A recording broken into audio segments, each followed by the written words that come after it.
Lady bird ക്രിയേഷൻസിലേക്ക് എല്ലാവർക്കും സ്വാഗതം. ഇന്ന് നമ്മൾ അടിപൊളി ഒരു ബീഫ് ലിവർ ഫ്രൈ ആണ് തയ്യാറാക്കുന്നത്. അപ്പം വീഡിയോ ഇഷ്ടമായാൽ നിങ്ങൾ ഒന്ന് ലൈക്ക് ചെയ്യണേ. സബ്സ്ക്രൈബ് ചെയ്യാതെ കാണുന്ന കൂട്ടുകാർ ദയവായി സബ്സ്ക്രൈബ് ചെയ്ത് ആ കുഞ്ഞ് ബെൽ ബട്ടണും കൂടി ഒന്ന് എനേബിൾ ചെയ്യണേ. അപ്പോൾ ഞാനിവിടെ ഏകദേശം 1 കിലോ ബീഫിൻ്റെ ലിവറാണ് എടുത്തിരിക്കുന്നത്. വലിയ കഷ്ണങ്ങളായിട്ട് മീഡിയം വലിപ്പത്തിലുള്ള കഷ്ണങ്ങളായിട്ട് നുറുക്കി നന്നായിട്ട് കഴുകി വെള്ളം തോരാനായിട്ട് എടുത്ത് വെച്ചിരിക്കുകയാണ്. ഇനി ഒരു മീഡിയം സവാള അരിഞ്ഞത്, ഇഞ്ചി അരിഞ്ഞത്, വെളുത്തുള്ളി അരിഞ്ഞത്, പിന്നെ കറിവേപ്പില, ഒരു പിടി തേങ്ങ അരിഞ്ഞത്. അപ്പോൾ നമുക്ക് പാൻ അടുപ്പിൽ വെച്ചൊരു 3 ടേബിൾ സ്പൂൺ വെളിച്ചെണ്ണ അതിലേക്ക് ചേർത്ത് കൊടുക്കാം. എണ്ണ ചൂടാകുമ്പോൾ നമ്മൾ അരിഞ്ഞു വെച്ചിരുന്ന ആ തേങ്ങ ഒന്നിട്ട് മൂപ്പിച്ച് കൊടുക്കണം. ചെറുതായിട്ടൊന്ന് കളർ മാറിയേച്ചാൽ മതി. നമുക്കൊന്ന് ഇളക്കി കൊടുക്കാം. അപ്പം ക്രിസ്മസ് സ്പെഷ്യലായിട്ട് ക്രിസ്മസിൻ്റെ ലഞ്ചിന് നമുക്ക് ഈ ഒരു ബീഫ് ലിവർ ഫ്രൈ അടിപൊളിയായിരിക്കും. അപ്പോൾ നമ്മൾ തേങ്ങ ഒന്ന് ചുവന്ന് വരുന്നതിന് മുമ്പ് തന്നെ നമുക്ക് സവാള അരിഞ്ഞത് ചേർത്ത് കൊടുക്കാം. സവാളയ്ക്ക് പകരം ചുവന്നുള്ളി ചേർക്കുവാണ് ഏറ്റവും നല്ലത്. അപ്പം തിരക്കായതുകൊണ്ട് ഞാൻ പെട്ടെന്ന് സവാള എടുത്തന്നേ ഉള്ളൂ. സവാള ഒന്ന് വഴന്ന് വരുമ്പോഴത്തേക്ക് നമുക്ക് ഇഞ്ചിയും വെളുത്തുള്ളിയും അരിഞ്ഞത് ചേർത്ത് കൊടുക്കാം. അത് ചേർത്ത് നമുക്ക് നന്നായിട്ടൊന്ന് വഴറ്റി കൊടുക്കാം. കറിവേപ്പില നമുക്ക് ചേർത്ത് കൊടുക്കാം. കറിവേപ്പില ഒരു 3-4 തണ്ട് നമുക്ക് ചേർത്ത് കൊടുക്കാം. കറിവേപ്പിലയും കൂടി ചേർത്ത് ഇതെല്ലാം കൂടെ നന്നായിട്ടൊന്ന് വഴറ്റിയെടുക്കണം. പെട്ടെന്ന് വഴന്ന് വരാനായിട്ട് നമുക്ക് ഒരു 1/2 ടീസ്പൂൺ ഉപ്പ് ചേർക്കാം. ഉപ്പ് ചേർത്ത് നന്നായിട്ടൊന്നുകൂടെ ഇളക്കി ഈ ഒരു കളറാകണം, ഒരു ലൈറ്റ് ഗോൾഡൻ ബ്രൗൺ കളറാകുന്നത് വരെ നമുക്ക് വഴറ്റി കൊടുക്കാം. ഇനി നമുക്ക് ഫ്ലെയിം ഒന്ന് ലോ ഫ്ലെയിം ആക്കിയിട്ട് പൊടികൾ ചേർത്ത് കൊടുക്കാം.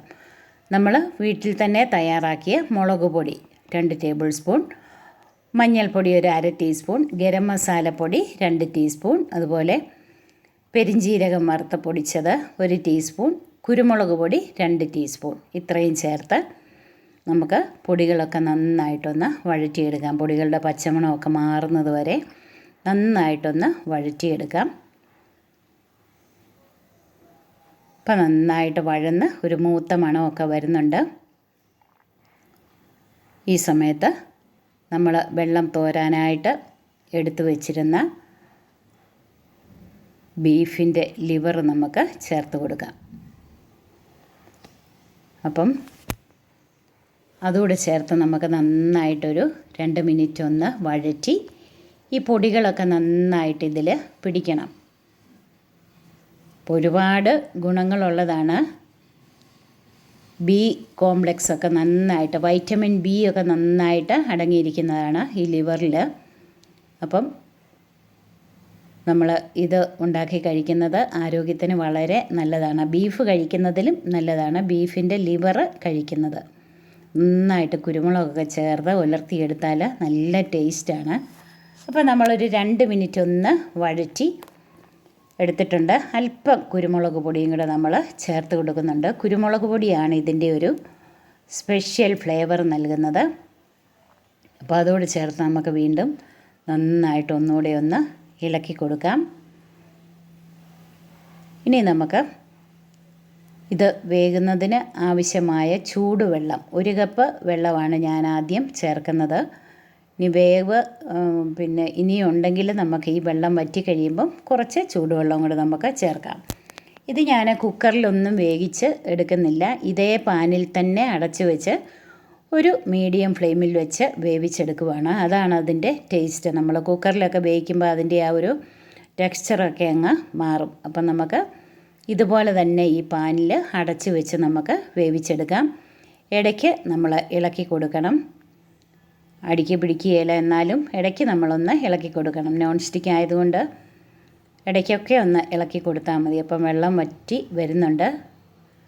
വേവ് ഒക്കെ പാകമായോ എന്ന് നോക്കണം.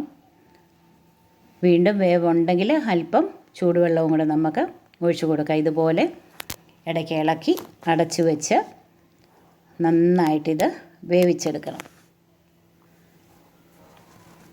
നന്നായിട്ട് വെള്ളം വറ്റി വരുമ്പോഴത്തേക്ക് നമുക്ക് നന്നായിട്ടിത് ഉലർത്തിയെടുക്കാം. ഇപ്പം നന്നായിട്ട് വെള്ളം വറ്റി ലിവറൊക്കെ നന്നായിട്ട് വെന്ത് ഉലർന്ന് വന്നിട്ടുണ്ട്.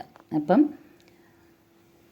കുട്ടികൾക്കൊക്കെ കൊടുക്കാൻ വളരെ നല്ലതാണ് ഈ അപാര രുചിയുള്ള ലിവർ ഫ്രൈ അല്ലെങ്കിൽ കരൾ ഉലർത്തിയതെന്ന് പറയും. ചെറുപ്പം മുതലേ ഈ വീട്ടിലെപ്പോഴും മേടിക്കുന്ന ഒരു ഇതായിരുന്നു ഇത്. ഒന്ന് ട്രൈ ചെയ്ത് നോക്കണേ.